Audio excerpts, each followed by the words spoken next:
Okay. Hello, everyone. I'm Mary Harvey, Chief Executive of the Center for Sport and Human Rights.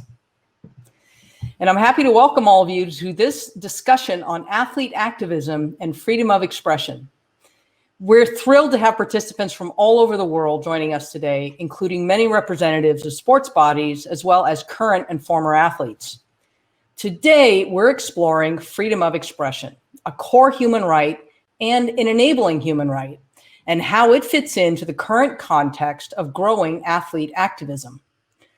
High-profile athletes have a long history of taking a stand to spotlight injustice and foster dialogue around issues of inequality and discrimination. And today, that's truer than ever. As the Black Lives Matter movement continues to grow around the world and within the world of sport, more athletes are speaking out and standing together with others to bring about a global society of inclusion, respect, and equal opportunities for all.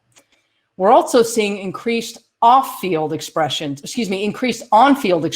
by athletes, from goal celebrations to messages on shirts expressing their support for Black Lives Matter. 2 weeks ago, the Muhammad Ali Center in the United States organized an excellent webinar on the roles and contributions of athletes, current and past, and they discussed why athlete activism is and has always been an indelible element of sport. We think of John Carlos, we think of Muhammad Ali. They're just tremendous moments in sport. Well, today we want to pick up where they left off and to take the conversation to the next step. We'll start by looking at the importance of athlete activism, the special role it plays, and hear from two current athletes who are advocating for social change. Then we'll pivot to discussing freedom of expression, a fundamental human right that is central to the full enjoyment of other human rights. That's why they call it an enabling human right, such as the freedom of assembly and association and the right to vote. And with this expert assistance, unpack the responsibilities that come with that right and how this relates to athletes on and off the field. As many of you know, freedom of expression in the context of sport, well, isn't new at all. We'll hear from FIFA on how they handle freedom of expression when it comes to fans at the FIFA World Cup, for example. They have to decide which signs they let into stadiums, which banners are allowed, which aren't allowed, what can be worn on t-shirts, what not. So can some of that work and that reasoning be applied to athletes on field as we explore this?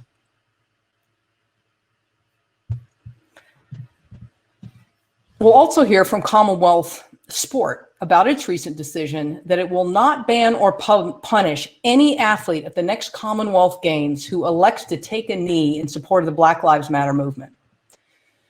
So as we know, for a long time, sports bodies have had rules restricting political or religious expression on the grounds that sport is neutral. But things are changing, and an increasing number of sports organizations are examining again how athlete freedom of expression can be best respected. In this difficult time of COVID-19 and economic hardship, the world of sport has the opportunity to acknowledge the critical roles athletes play, both as voices of social change and as advocates for needed reforms. That's why we're so pleased to have with us today a tremendous lineup of leaders representing athletes, sport organizations, and civil society. Together, we're going to walk through the moment we're living in and how sport can coexist with multiple forms of athlete activism.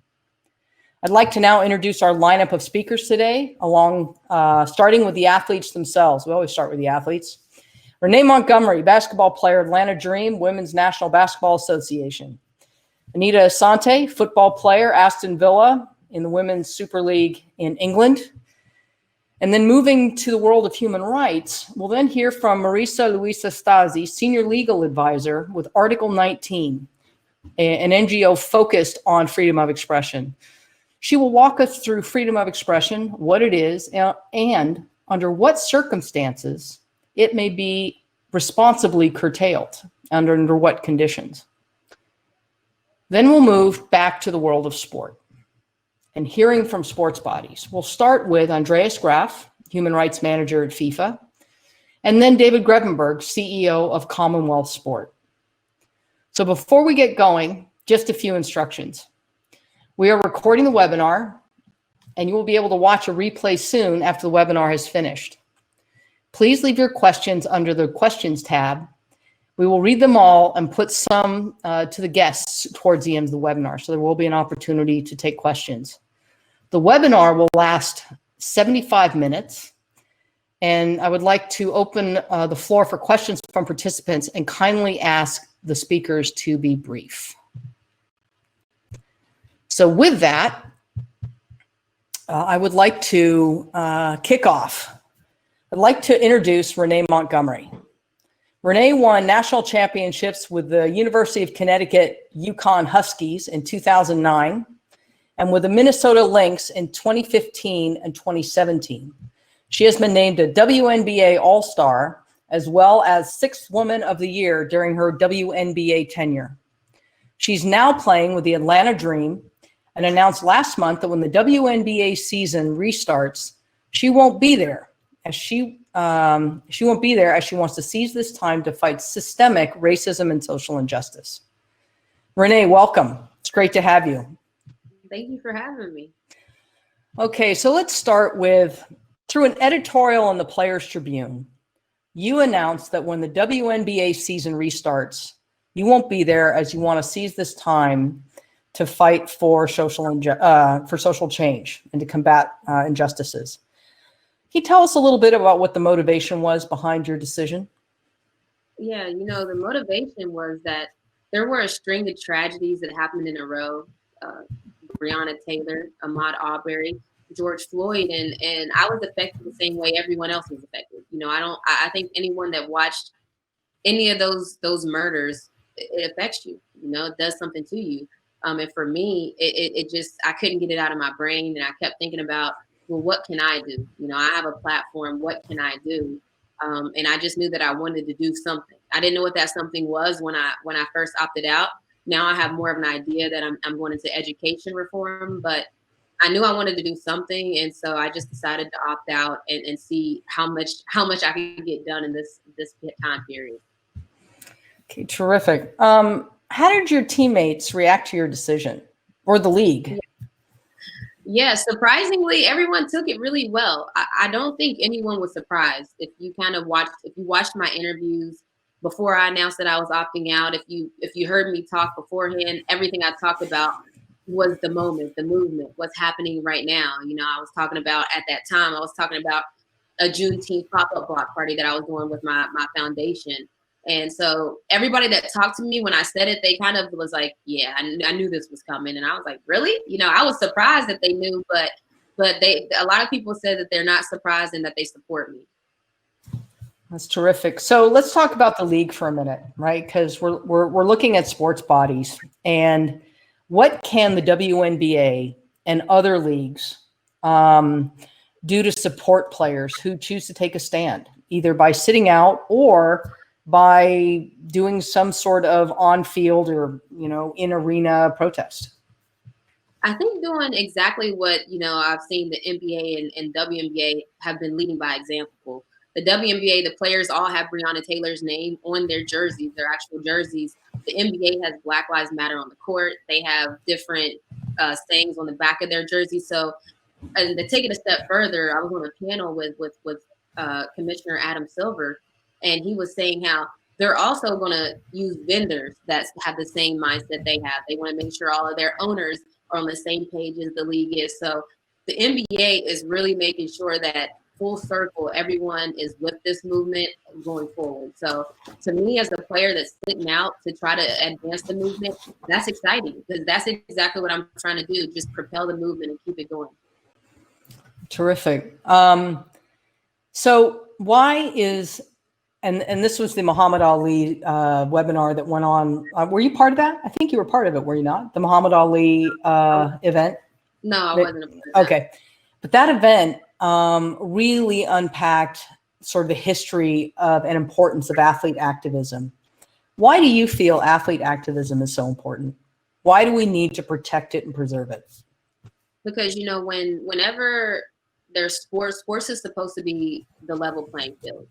You know, sports is supposed to be where you go to get away from things and to get away from the injustices that may be happening in America. But people don't realize that if you're a Black athlete, and I'm a Black female athlete, if you're a Black woman and you're an athlete, you can't just leave the game and it still be the same world that you were in the sports. And that's hard for athletes to deal with.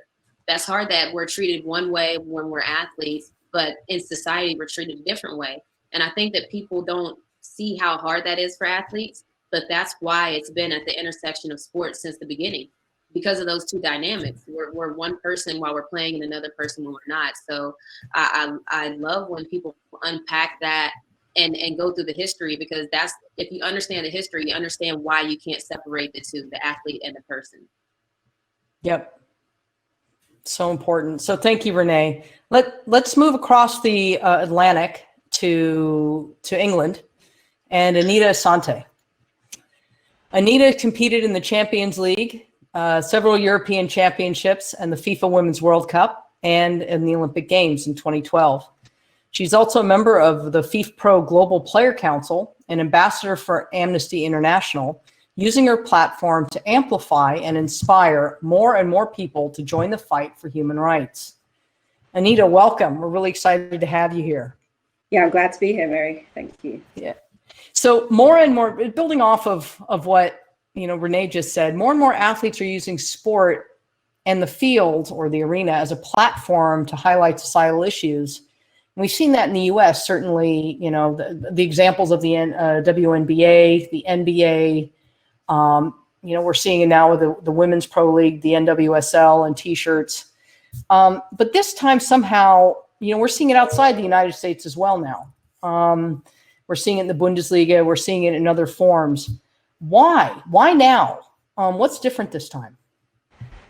Well, I just think, obviously, along with COVID-19, I think everyone's had the time to sort of be at home and focus on issues that normally they would be distracted from their daily lifestyles, from, their own problems or, responsibilities. And it's allowed for us to connect on a level that we probably have never really done before via technology and social media and various platforms. And it's allowing us to actually have conversations that we normally would not have, even in our, our social circles, our work circles, and our family, within our families.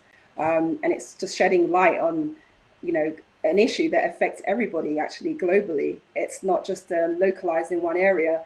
A lot of people feel the same sort of inequality, disenfranchisement, and lots of things. Yeah, one of the things that it does feel different. Somehow it feels different this time, and I don't know, Renee, if you feel that as well. Maybe I'm too optimistic. No, I feel that as well. That's what everyone's telling me too. I asked a lot of people that have experienced the movements before, and everyone's saying this is different. This is different. Yeah. So yeah. Anita, what are the issues in sport and society that you're most worried about? Well, for me, first and foremost, I think it's about the barriers that exist in, whether it be in the sport industry and a lot of industries where, Black people and people from ethnic minorities feel they don't have the same level playing field, as Renee mentioned, the opportunities, and we need to establish why that is, and before we can really put down tangible ways to combat these issues. So for me, that's one of the main issues, is that, many of us work within industries and don't see a reflection of ourselves in the areas where power is executed and where, ideas and knowledge are shared that contribute to our outfield success, as well as the success of the industry as a whole around us. Sure. In England, Premier League players supported the Black Lives Matter movement when play resumed. And the league was, certainly didn't stand in the way, but and I suppose that's tacit approval. Are governing bodies that run the game doing enough to support athletes? And if not, what could be done that's more? If so, what are things that you're seeing that are really supportive? Renee gave a couple examples of what for example, the WNBA and the NBA are doing.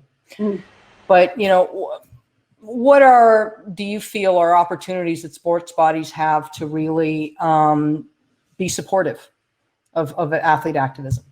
Yeah, well, as you're seeing with the English Premier League, for example, the Black Lives Matter movement, and the badges on the kits and the players taking a knee, that show of visible support is really important, because it shows the values that those players want to represent alongside the game as a whole.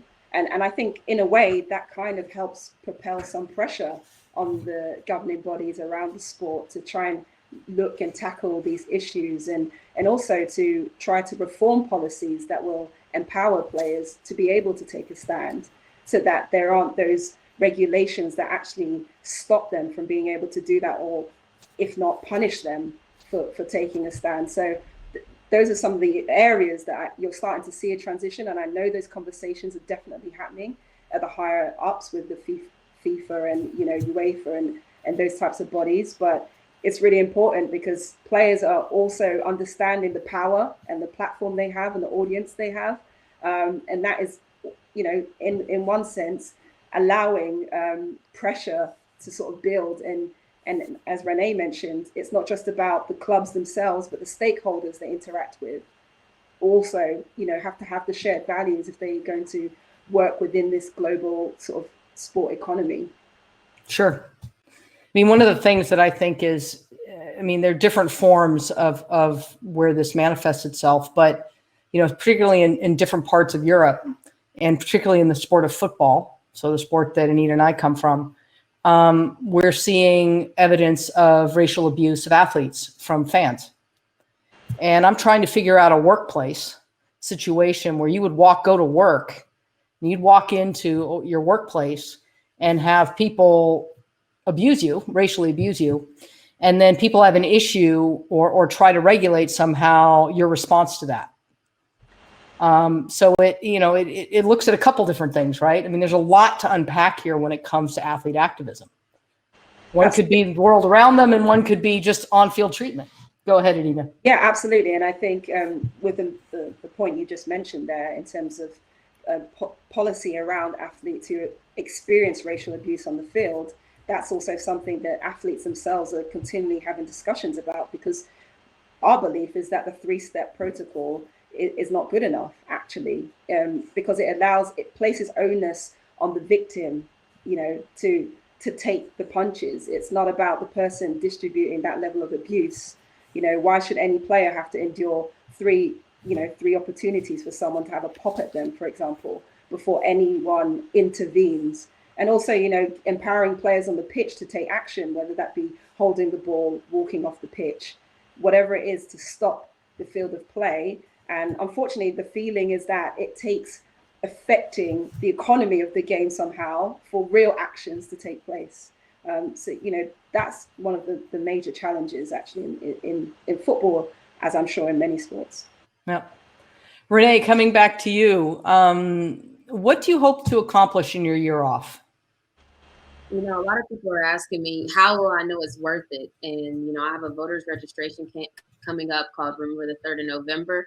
And it's strictly an education platform in a sense of what is a Democrat, what is a Republican, politics 101. I saw I saw an article where they polled some potential voters and asked them who your commander in chief is. And people didn't know that's the president. So that's a problem. People aren't connecting politics. People don't know politics to a certain extent. But if I had to say what would make it worth it, I have another initiative coming out called The Last Yard, and it's basically assisting people, because I'm a point guard. So giving assist off the court, and I want to assist Morris Brown in getting back and up and running to the accredited college that they were before. They're the only HBCU that's founded by a slave. And so that's important. That's a rich history that I don't personally want to see go away in my lifetime. So I'm going to be doing a huge fundraising campaign called The Last Yard by Morris Brown, and getting Morris Brown back to where they were. So that's going to be my focus this off season.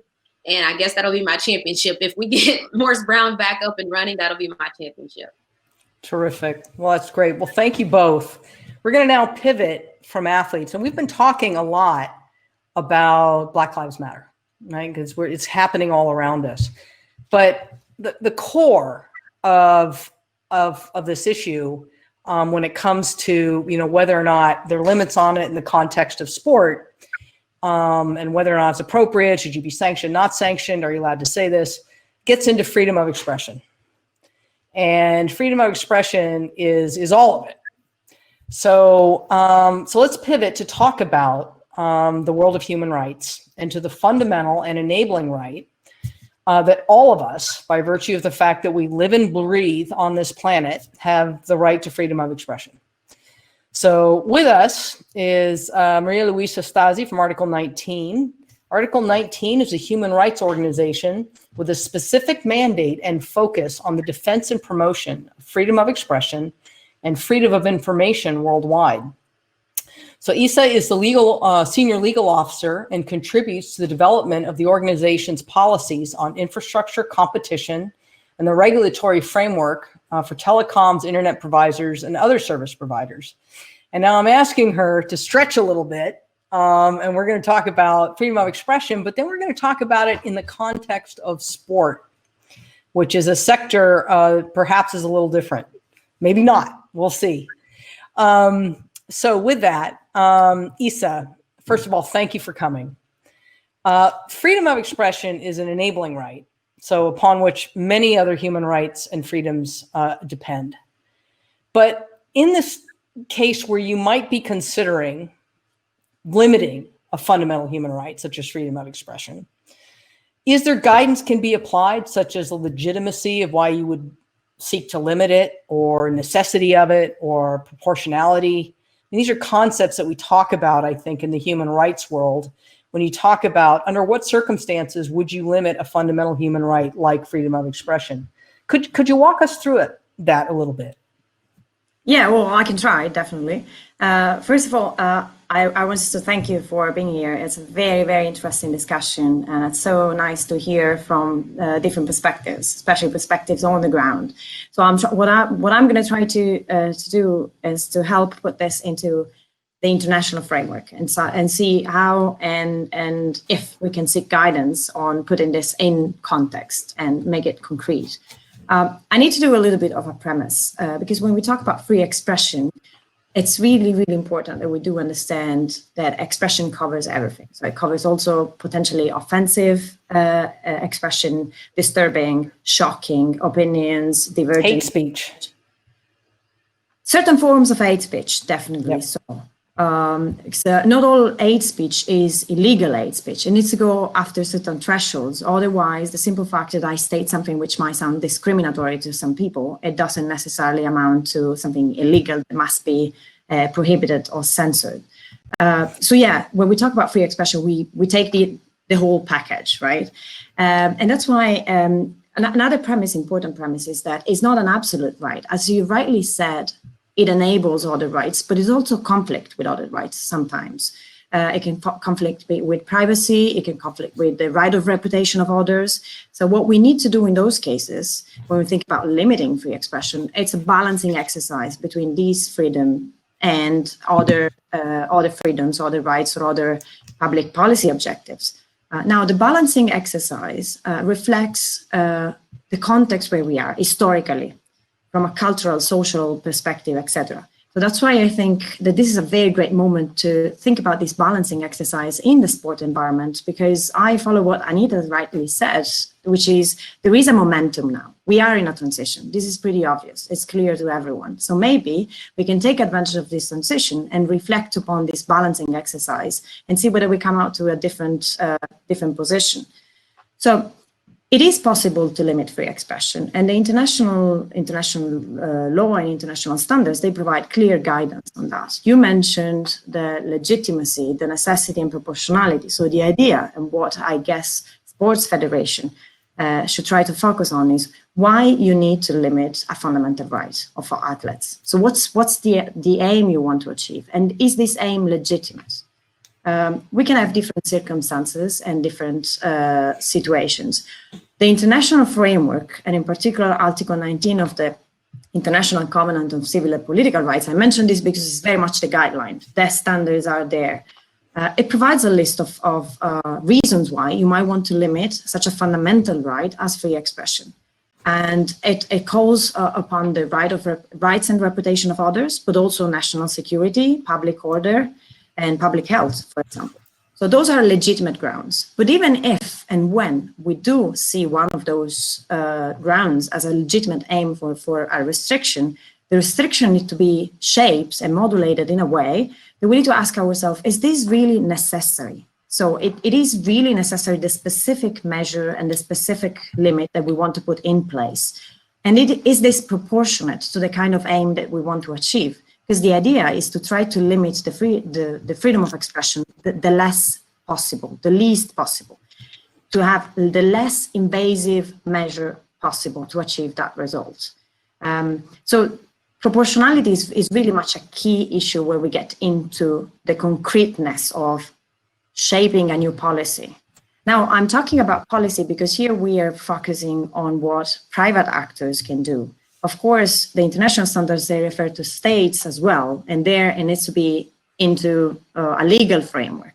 Otherwise, we cannot limit ourselves to policies. But for FIFA or for similar organizations, we need to talk about policy. So in the process of policymaking, ask yourself those questions and try to refer to international standards that guide you through those questions to get to the less invasive measure possible. Okay, so you mentioned legitimacy, so why you would need to limit the legitimacy behind that. And the second is this necessary, right? Is this necessary? And I could see something like public health and safety being a reason. If you have, in another lifetime when people had fans in stadiums full of people, and something very provocative were to be shown on a Jumbotron that results in potentially fan violence, right? That would be an example of something like that, right? Can you just elaborate a little bit more on what you mean by proportionality? Because I'm not sure I understood that. And Yeah. real before she goes. Oh, sorry, Renee. No, I don't want to interrupt, but I have to hop off of here, and I wanted to tell you guys thank you. And I'm sad I have to hop off because I'm loving what she's saying. So thank you guys for having me. I just didn't want to just hop, just disappear, but thank you very much. Thank you, Renee. Take care. Okay, Maria, can you talk a little bit more about proportionality? Yeah, so the basic idea behind it is that you don't want to over-censor. So if we're talking about a limit to free expression and there is a legitimate ground, public security or public order, etc., what we need to do is to work on the concrete measure and shape it in a way that it is not an overreaction. And it doesn't limit freedom of expression. It doesn't limit the possibility to athletes to express themselves more than it is really needed, and it is efficient for that aim. So there might be also, so one way is to construct this very, very narrowly, as narrow as possible. Another thing is just, we can think about combining, rather than going through a censorship or, blanket bans, etc. We can think about an incremental response. We can think about, having a look at the different factors in the context, and then try to shape the measure that takes into account the specific context and allows for some flexibility. Another possibility, if we're talking, for example, I'll take your example about public order in a stadium, right? So there might be the possibility that the expression of your opinion or a provocative act or whatever might create public order or public security issues. Well, I think then that a possibility could be to reason in terms of risk assessment beforehand and try to reason in terms of mitigating factors, mitigating rules. So things, policies that can try to, if not avoid completely this reaction, try to mitigate and diminish the harmful potential of those reactions, rather than going for a total ban, because a total ban, most of the time, it doesn't even go at the root of the problem. So the problem remains there. While maybe if you work on mitigating factors, etc., you can also work on the root causes of hate speech or whatever it creates, these public security reactions. What's essential, as I said, is do not overreact, do not over-censor. This is not going to lead anywhere. Okay, so now we're going to go into sort of the ethos of sport. So there's concepts in sport, which is, you can call it fair play, You can talk at respect for opponents. There's something about the whole arena of sport in terms of there's certain do's and don'ts, right? If I'm on a podium, it's not okay if the person who's on the podium with me, who maybe was a competitor, disparages me, right? They turn their back, they don't shake my hand, they refuse to acknowledge the flag, whatever, right? There are a million different forms where it could happen, right? So at what point, is that the legal framework of freedom of expression? Does that get more into ethics? Because I think there's a distinction, right, between the sporting side and the sporting, rules or ethics, if you will, that's really germane to sport, and sort of the legal freedom of expression pieces. Could you elaborate on that? Yeah, well, I need to get back to my first point, which is when we talk about expression, it's the full package, right? So it's about also behaviors that might offend or provoke, and so on and so forth. So it's not necessarily behaviors that we agree upon, or that express values that we share, etc. So certainly we might be disappointed by the behaviors you described, but the point is, are they illegal? So are they an illegal expression of an opinion or an attitude? If they're not illegal, then I think we are in another environment, which is ethics. I do understand, and I share the need for pushing, endorsing a number of ethical principles in the sport environment. The sport environment needs to be based, and one of the advantages of this is that it's based on certain ethical principles, and the more they're shared by all the athletes, the better it is. But what I think is that then the possibility, the efforts to reach a consensus of what is a good behavior and a bad behavior in a way should stay at the ethics layer. It shouldn't go at the legal layer. There shouldn't be the possibility for an organizer or someone else to say, this is allowed, this is not allowed. It's better to say, this is convenient, and this is what we would like to see, because we all share the same values and we all work towards those values, rather than say, you cannot do this. Even if it's, disturbing or it's unfortunate. So yes, I would advocate for keeping those two grounds separate. And this is something that happens not only in the sport environment, it happens for many professions. There is something which is legal and illegal, and those are certain limits and boundaries. And then there is a code of ethics, which kind of leads and inspires the behaviors of all the people pertaining to that category. Okay. Well, let's also just sort of, my final question for you before we move back to sport is, let's talk about context. So context matters, right? It's where you are when you're saying it, or perhaps who is saying it. So can you talk a little bit about context from a freedom of expression standpoint? Yeah, I guess this is a fundamental question that, again, we need to ask when we're thinking, do we need to allow every expression, and or do we need to set some limits? Of course, if I make a statement in a tournament, in a local tournament with 10 people around, it's not the same as if I do that when I'm on a podium at the Olympics. So we need to consider, the role played by the person, the intent, but also the reach of the message. Those can be elements that might impact our assessment of whether it is something that it needs to be, or it could be prohibited, or not. In other contexts, the parallel that we can make is that we public figures in politics, right? So we tend to believe that, of course, if it's a politician that makes a statement, the impact usually is going to be wider and stronger than if something is said by an average person. So we need to take this into account. Now, for an activist, I think this is exactly the point, is try to take advantage of a window of opportunity once one for some visibility, right? So again, in principle, censorship, because you have, while being a public figure brings together certain additional responsibilities, and most probably, the activists need to take this into account in terms of, the impact that what I say can have. On the other side, this is not going to justify, for the issue of proportionality that we spoke before, it's not going to justify a complete ban just because your reach is wider. So it's a very, very difficult assessment, but I wouldn't advocate for, as a completely different routes for public figures just because you are in a stadium or doing an Olympic competition rather than a local tournament. Or a World Cup or any other. Or a World Cup, yeah. Exactly, yeah. Yep.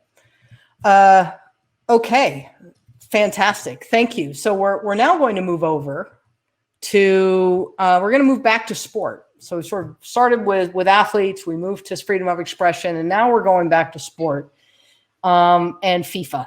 So I'd like to introduce Andreas Graff from FIFA. Andreas is the human rights manager at FIFA. He holds a PhD in political science, and he is responsible for the implementation of FIFA's commitment to respect human rights in accordance with the UN guiding principles on business and human rights.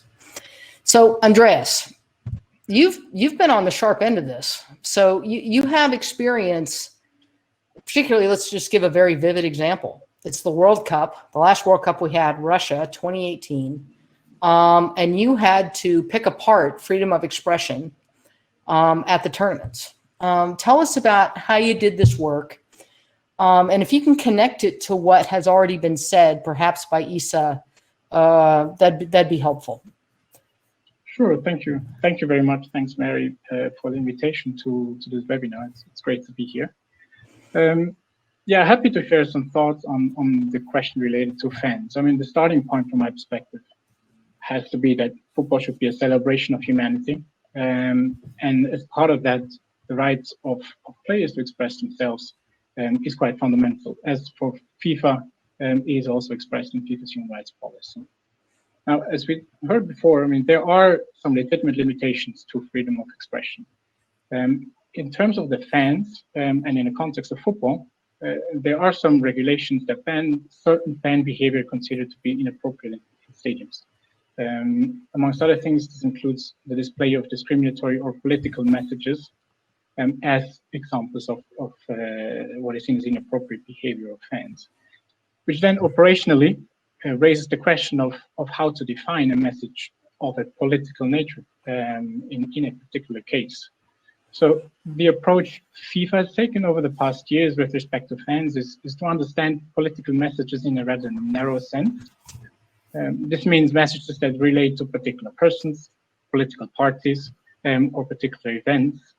And it stands in contrast to and distinguished from messages that support a wider social cause. Now, people may consider certain other elements linked to a social cause as political, but FIFA's view has been over the past years and quite clear that there is that distinction to be made between a more narrow political understanding and messages that support a wider social cause. So it's in line with this approach, for example, that FIFA has allowed and is still allowing rainbow flags to be shown and flown in FIFA tournaments. Rainbow flags were shown at the FIFA World Cup in Russia, also at the FIFA Club World Cup in Qatar last year. Similar, many of you may remember the banner of Iranian fans at the FIFA World Cup in Russia, which called for Iranian women to be allowed to enter football stadiums in that country.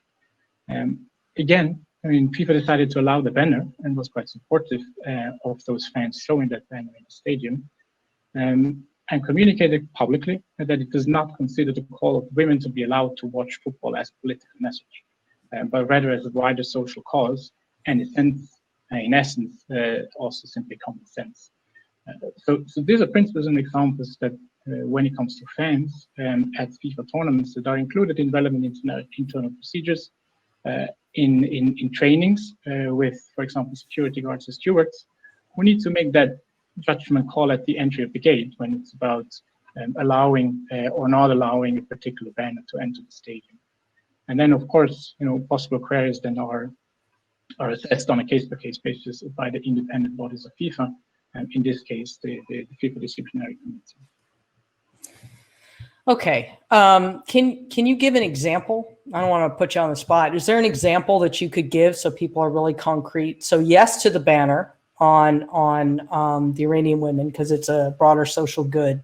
What could be an example of something that wouldn't be allowed? Would be something that's more personal or more specific? Is that right? Like calling out a specific law or just calling out a specific law, calling out a specific politician, vote for Trump or vote for Biden for that matter, would probably be considered in an assessment by our committees as a message of political nature. or common sense. Sorry, just go ahead, keep going. No, I mean that is one example. Okay, terrific. Thank you. So now the FIFA president made an interesting comment, several weeks ago. He said, quote, "In a FIFA competition, the recent demonstrations of players in Bundesliga matches would deserve an applause and not a punishment." That's a big statement from the FIFA president. Is FIFA reconsidering its regulations and policies around athlete protests? And by that, I mean on field. How does that factor into, the areas of fair play and things like this when it comes to on field? Yeah, happy to elaborate a bit on this. I mean, first of all, I think FIFA's position in face of recent protests for racial justice is in first instance a reflection of FIFA's commitment to the fight against racism and discrimination. It is also a response, again, that we would just simply see as common sense in view of the wider nature of the protests that are taking place. So, as you know, that position was one of FIFA, but was also mirrored by representatives of other stakeholders in football, such as presidents of national football federations, but also by other governing bodies in football and beyond. So, and we'll hear from David Brevenberg afterwards, as another quite vocal example in that respect. Now, underscoring their position, FIFA also then launched its own campaign under the slogan "Stop Racism, Stop Violence," inviting players to take a clear stance in this debate on social media and in other forums. So your question was about the regulations that may restrict freedom of expression for an athlete on or off the pitch, and whether these may change. And a lot of that debate goes into what we've heard before around legitimate limitations of freedom of expression of an athlete in the stadium. Well, let me first highlight that when it comes to regulations in football, there are no significant restrictions of this kind for players outside of the match context. So we've seen brilliant examples of athlete activism in recent months. In fact, we've heard, two quite impressive examples just before in this webinar. Or just take the efforts of Marcus Rashford in the UK in favor of disadvantaged children as another example amongst many others. FIFA itself, over the past months, led several campaigns with football players to promote measures to contain the spread of COVID-19 and also to sensitize against domestic violence during these times of lockdown. So, athlete activism outside of the stadium is certainly not something that is foreign to FIFA, and actually FIFA is quite actively involved in working with athletes for them to use their voice in those crucial debates. But inside the stadium now. Exactly, that's where I come to. So there are indeed restrictions in terms of expressions of athletes, at football games themselves in the stadiums. The ground that underpin those limitations are overall not dissimilar to the ones foreseen in the national human rights treaties and what we've heard before. It is the protection of safety and security and public order, where a particular statement may be provocative or inflammatory. It is protection of an individual, a player, a referee, a fan, from being discriminated against or offended in another way. And it's protection against the promotion of particularly dismissive causes, such as racism, other forms of discrimination, hatred, or even violence. And then in the football context and in the sport context more broadly, there is an interest to keep the game itself from being instrumentalized for political purposes and to ensure fair play and respect between those participating in the game. We've heard of that before as a more of the ethical side of sports, and that may lead to some restrictions in terms of freedom of expression. So it's always a balance, and we've heard that work before. It's always a balance that needs to be found on a case-by-case basis between, on one hand, freedom of players to express themselves and the promotion of sport as a platform for positive change on the one hand, But then on the other hand, also legitimate restrictions to that freedom to protect other goods that may be at play in certain instances. Now, you mentioned the statement of the FIFA president. The event over the past month certainly led to an enhanced discussion in the wider football universe on how to strike that balance. And this event is certainly an extremely good example of that debate. In the end, it will be the responsibility of the competent bodies to decide whether the current developments warrant changes in regulations or further specifications of how the current regulations will be interpreted. Well, so getting to that, David Grevenberg, CEO of Commonwealth Sport. Thank you, Andreas. You have in fact looked at Black Lives Matter, and you've looked at, and you came out and made a statement several weeks ago. And your organization is developing its own human rights strategy as we speak. But you chose to take a stand, basically, where you said nobody who chooses to protest peacefully about Black Lives Matter, including on podiums, will be sanctioned, which was significant. You're the first, I think, sports body to come out and say that specifically. And I know it wasn't without its hazards. But my first question is, what must happen for sport to respect human rights? And how does what others have said, so Isa, Andreas, Renee and Anita before you, how does that resonate with the journey that you're on, and particularly the stance that you just took around podium protest? Well, I think to give some context, if you look at our context as the Commonwealth, both our geographical and our demographic context, representing 71 nations and territories, 1/3 of the world's population, very vast, from small states and island states to some of the biggest countries in the world, and a very challenging and complex history. Whether it's been talked about enough or not, the reality is it's a shared history that exists. And so when we start to make claims to being a sports movement that represents and serves all of that diversity, if we do not stand in solidarity with those we represent and serve, then we're not doing our job. Then we're neither representing or serving.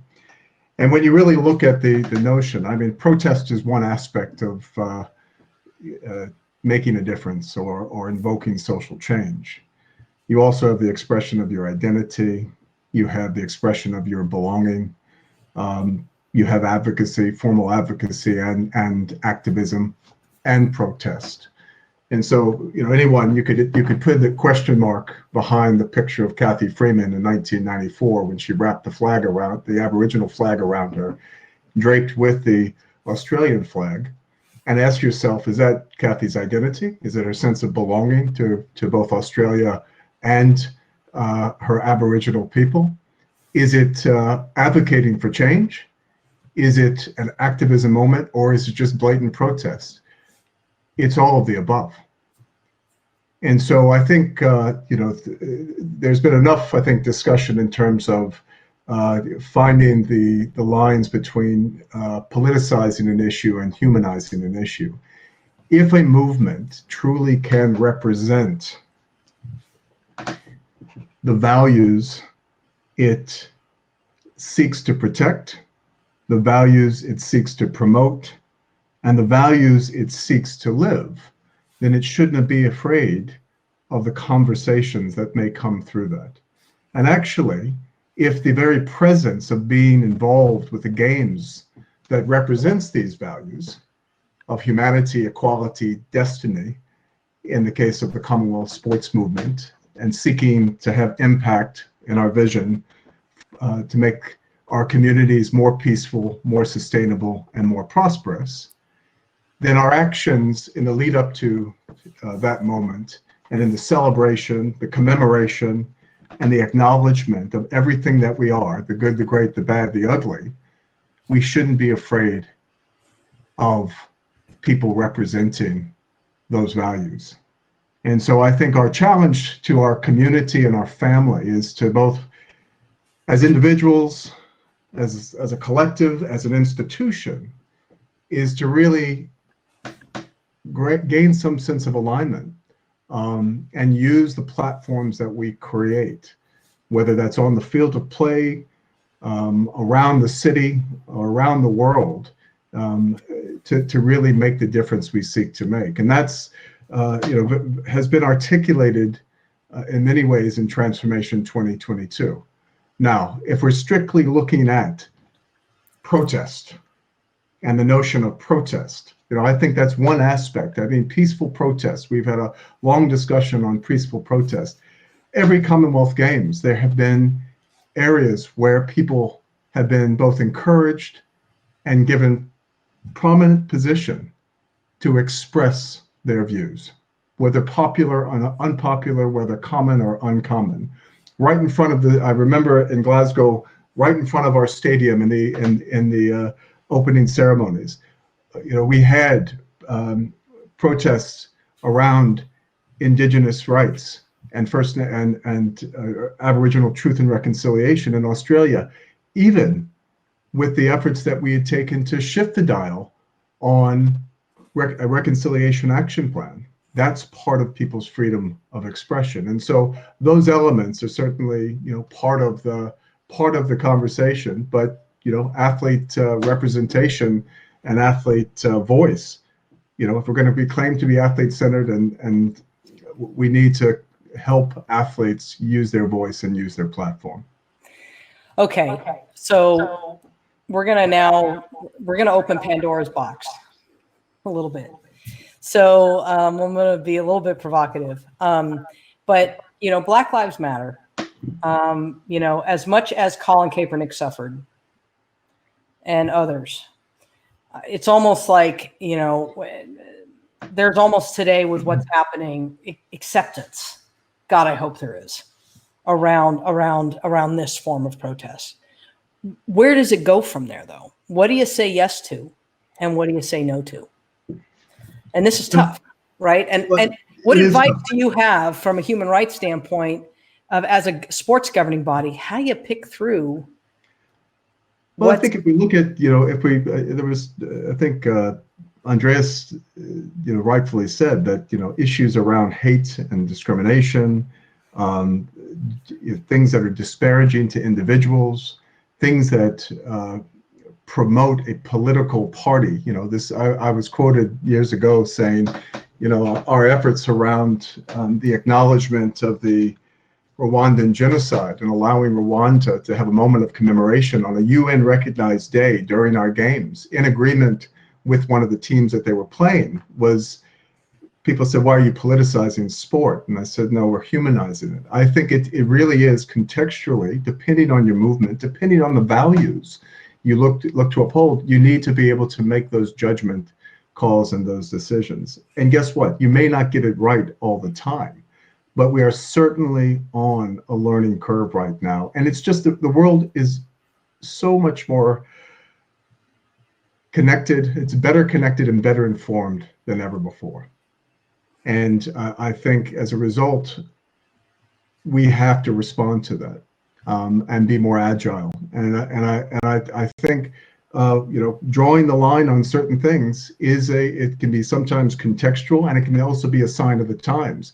The key to being a federation is keeping your hand on the pulse of those you represent and serve, to understand and respect. Okay, David, we may have lost you. He's frozen. So while we're waiting for David to come back, oh, there you are. Okay, good. All right, so he'll come back in a moment. But we were about ready to pivot, and when David comes back, we'll let him finish his thought.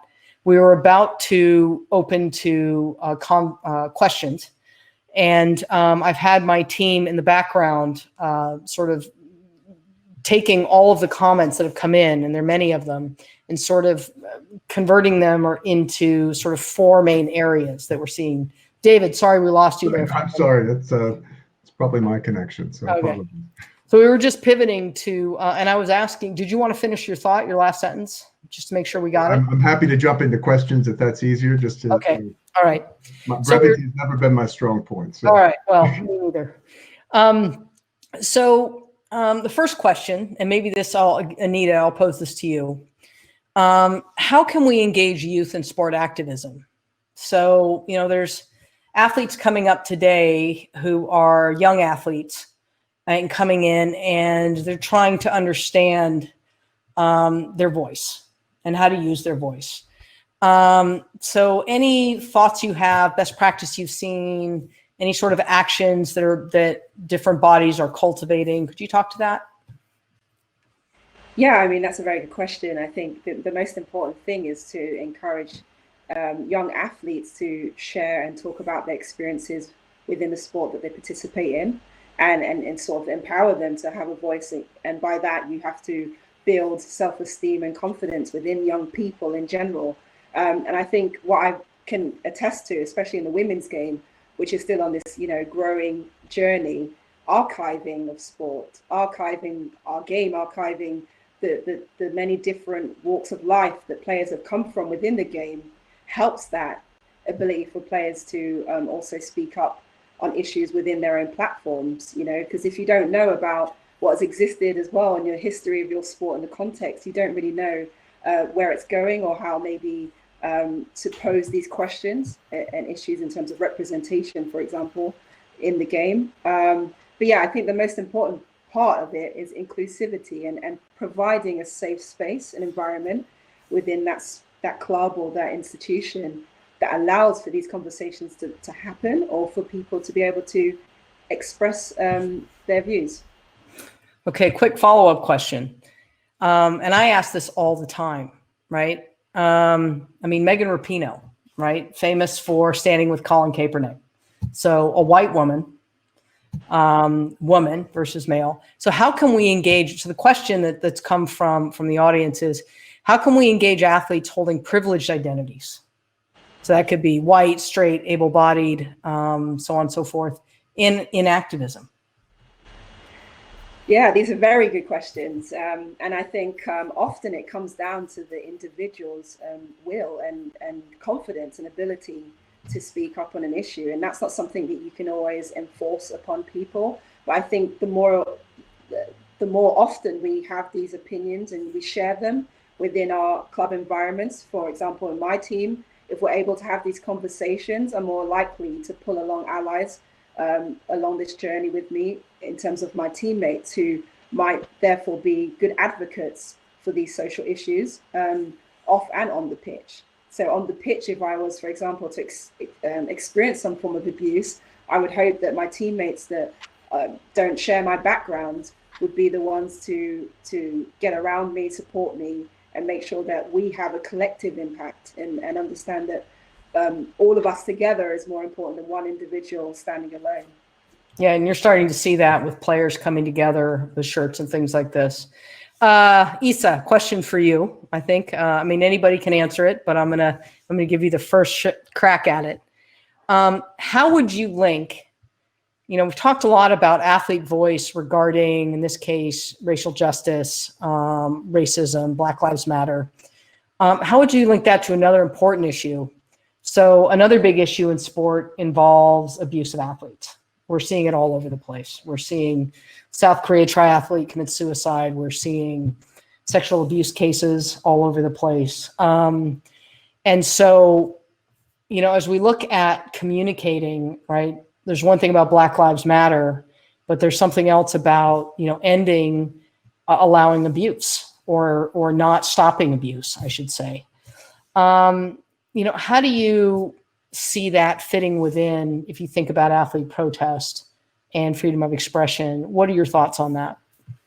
Well, I guess this is one of the great examples of how free expression can be an enabler for other rights. So if athletes are free to speak out and denounce those abuses, etc., then they will contribute massively to a shift in the environment, a change in the environment. So I guess from the side of Sports Federation, what they could do is to try to create the environment for athletes to be able to exercise their right also for this. So also for denouncing things that pertain to the sport environment, and not necessarily for other political reasons or struggles, societal struggles that they have sympathy with or they joined. It is so the enabling value of free expression in those cases. It's what matters, and it needs to be protected.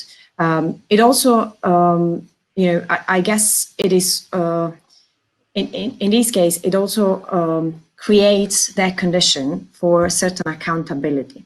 So the freedom of expression has an individual value, meaning that each of us can express ourselves freely, but it also has a societal value. So if people are able to speak freely and denounce, etc., it will make accountable those that are responsible for the governance of the system, that shape the policies for the system. So I guess in this case, the second layer, so the societal value of free expression, is what matters the most, and it needs to be protected. Yep. David, you sort of, this is where I was getting at with, starting to unpick it, right? Because where does it begin and where does it end? So David, you, and then perhaps Andreas, do you have any thoughts on this? Well, I mean, I think there's a number of issues. And one of the reasons we came up with our Commonwealth Sport Impact Framework, which looks at peace as the foundation to having sustainable and prosperous communities. We defined peace. We decided, how are we going to define peace? And what we said is that the bedrock to this 4-stage process within our Commonwealth context that we were going to say will make the Commonwealth more peaceful was, first and foremost, a respect, protection, and promotion of human rights. So a lot of the elements, that is at the basis of everything that we do. We do not move, we do not breathe without having a conversation. Humanity is our number one value. If we don't respect, protect, promote human rights, we can't recognize if someone is marginalized or not. We can't deal with the conflict that is caused from that marginalization, and we can't start these journeys of truth and reconciliation. And everyone gets onto these historical discussions on truth and reconciliation. There's issues of truth and reconciliation in the present, right now, within communities, that people want the truth told and they want things to be remedied. And so it's, when we look at preventing abuse and preventing harm, we should be promoting that. We should be building awareness, advocating, and taking action to do that. When we want to remedy something, we should own the mistakes, and we should fix those mistakes and do right by people who have been affected by those mistakes. And then most importantly, we should try to be as proactive as we can and try to shift the dial to make the world a better place. All of these things are what sport has long claimed for. And the problem is that, or the opportunity rather, is that we're now being held to account for it like never before. The very fact that we can have 1,000 wonderful questions come forward in this forum is a wonderful way of being able to communicate like we've never had before. So when we look at an issue like child safeguarding, or athlete safeguarding, just the notion of creating a harm-free environment that is empowering and not disempowering. Addressing issues around the patriarchal hierarchies that have been in place. I'm a white male, middle age, from the southern United States, with all the bells and whistles that come with that. What is my role? When do I follow? When do I lead? When do I push? All of these questions, I think, have come to the forefront in the past couple of months. To the degree that is really questioning not just what we do, but how we do it, and the integrity in which we handle it, and how we give people that sense of voice. So, without being too evangelical, I really feel that there is a place for all of these pieces And we need to create more platforms. And I think we'll see a fundamental shift in how sport is enjoyed, but also the power of sport to really create the conversation and shift the dial. Okay. So coming to you, Andreas. Not sure why there's an echo. Coming to you, Andreas. So I'm going to go into a little bit about what you were saying about social movement, or what was the phrase you used around when you described the Iranian women? It was social movement, I think, right? Social cause. Social cause. Thank you. So does it get into a gray area when you're trying to determine what is social cause versus something that crosses the line? And how do you, I mean, we've heard from Issa that context matters. And I can imagine that rainbow flags in Russia and Qatar are not necessarily easy things to do. So, I mean, those are significant. But when it comes to now, on field and looking at, or even off the field, how do you take social cause? I mean, can you give us any, as you're working through how to determine where these lines, can you share with us how you do that? Because it can get into areas that become grayer and grayer, or right, pretty quickly. Yeah, sure. Happy to do that. Can I make a comment on the previous question as well? Oh, sure. It's quite dear to me. You bet. I mean, the safeguarding question, it's very much an example that shows that when we talk about freedom of expression, it's not only about where there may be legitimate, or finding a balance where there may be legitimate grounds to limit it. It's also about, for us as a sports governing body, creating an enabling environment where victims, witnesses can come forward and speak out against those perpetrators and have an access to remedy. I've been quite closely involved over the past years in the case against the former president of the Afghan Football Federation. Again, an egregious case. You will most likely have seen it in the news and in other discussions. The courage of these women to come forward, to speak out, and the risks that they're taking is breathtaking. So as a sports governing body, it's an absolute obligation that we have to make sure that women like these have an athlete victim-centered mechanism at their disposal to raise these concerns and to get to remedy. Also today, and then I end on this, today CAS published the detailed decision on the appeal case in this particular case. So I'd encourage everyone interested to look at the detailed case there. Now, your question about precisely that balance between what social cause, what would be considered political and what is a social cause.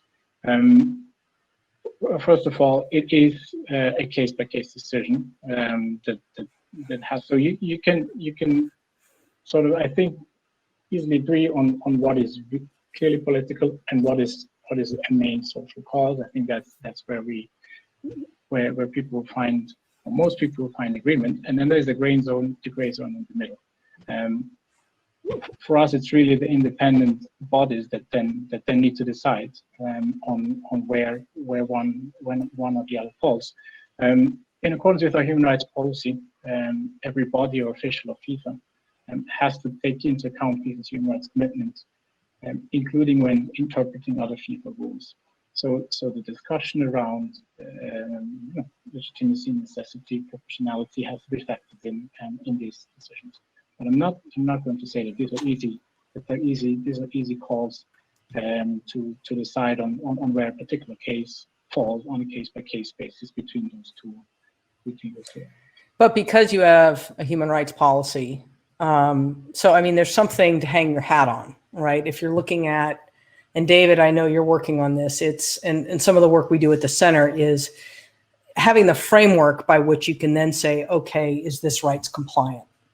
right? So having a human rights risk assessment, risk mitigation procedures, and a policy in place, where then you can look at that and look at any policy you're making, particularly if it conflicts with something else that might be a rule, like you just mentioned, that the fact that there is the presence of a human rights framework allows you to then go back to and refer to it, right? Yeah, there's an I mean, I've seen that there's an expectation that it's important, policies are important, but how it becomes behavior is even more important. And that really, if you see where philanthropy has moved from a corporate standpoint in the past several years, we've gone from philanthropic giving to corporate social responsibility, where everyone has a report card, to really this notion of shared value, where we're actually creating businesses, corporations, whether that's public, private, or third sector, for the common good, that happen to drive a profit or have a return on investment.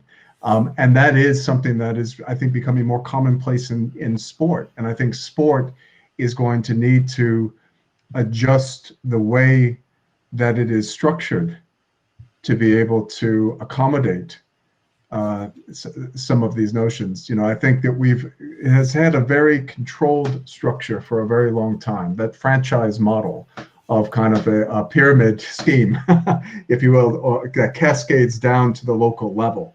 I actually think it's going to become much more dynamic, much more organic, because I can tell you our small states and island states in the Oceania and the Caribbean have commonwealths that are geographically not next to each other, are dealing with very common issues, both social issues, environmental issues, and economic issues. They're working together in new and different ways like we've never seen before to tackle some of those issues. And we're encouraging how that plays in. Sport is going to have to respond to these realities. And I think human rights is part of that thread that goes through, and it has to be contextually agile to be able to respond to these notions. And again, you know, being able to not only respect, I think many of us have heard, but not necessarily listened for a long time or learned. And I think sport is now going to have to put on its listening ear much more than ever before, and really listen to the constituents that they're representing and serving. And you know, this topic is an example of a sign of the times. Terrific. Well, that's a great note to sort of end our discussion on. I'd like to offer some conclusions and observations from this discussion. You know, we've heard about the importance of athlete activism, and then looking at constructs of freedom of expression as a fundamental human right, and what we've learned about how to pick it apart if you're looking to curtail it for reasons either or for public safety or what have you, or on sporting grounds or ethical grounds. And then moving to the idea of sports bodies being in a position to now pick this apart. And the thing that's interesting is that both of you are on your journey or have already established human rights policies and a human rights framework, which I've heard from both of you is a bit of an anchor for you as you navigate these gray areas, right? Because there's lots of shades of gray. And if you're going to open up Pandora's box, and I don't think freedom of expression is Pandora's box, but I'm just going to call it that for the sake of discussion. How do you sift through it? And one of the things that I learned personally when I was doing work to develop some of these things for the human rights strategy for the United 2026 bid was the critical importance of stakeholder engagement. And so engaging with athletes around this topic, and we're already hearing, you know, we've heard it from the NFL talking about we need to listen to our athletes. We've heard the International Paralympic Committee talking about it's having, you know, convening with its athletes. The IOC, as recently mentioned, it's now convening with its athletes to talk about this. Those are wonderful developments because it is about convening with the affected groups, right? Those who are being restricted or not on freedom of expression, and enrolling them and engaging them in the solution, in something that rings true for them, so they can also help sort through these gray areas themselves. So with that, I'd like to thank all of you. We've come to the end of our inaugural webinar for the Center for Sport and Human Rights. And I'd like to thank all our speakers for your contributions, and for those who joined the conversation. We at the Center for Sport and Human Rights engage with a broad range of actors in the world of sport, searching for practical solutions to human rights concerns due to or related to sport and the world of sport. We know what can be achieved when all involved in sport have a seat at the table in decision-making, and when we all work together to create change that's needed. If you like what you heard today, or you're interested in sport and human rights, we'd love to be in touch with you. Johnny from our team will now share a link to enable you to be in contact with us, so you can share your information. You can also join us in our conversations by tuning into our new podcast, Sport and Rights, and through our website, www.sporthumanrights.org, and our Twitter account, which is Sport and Rights. We look forward to continuing these conversations, and I wish everyone a wonderful and safe rest of the day. Thank you, everyone.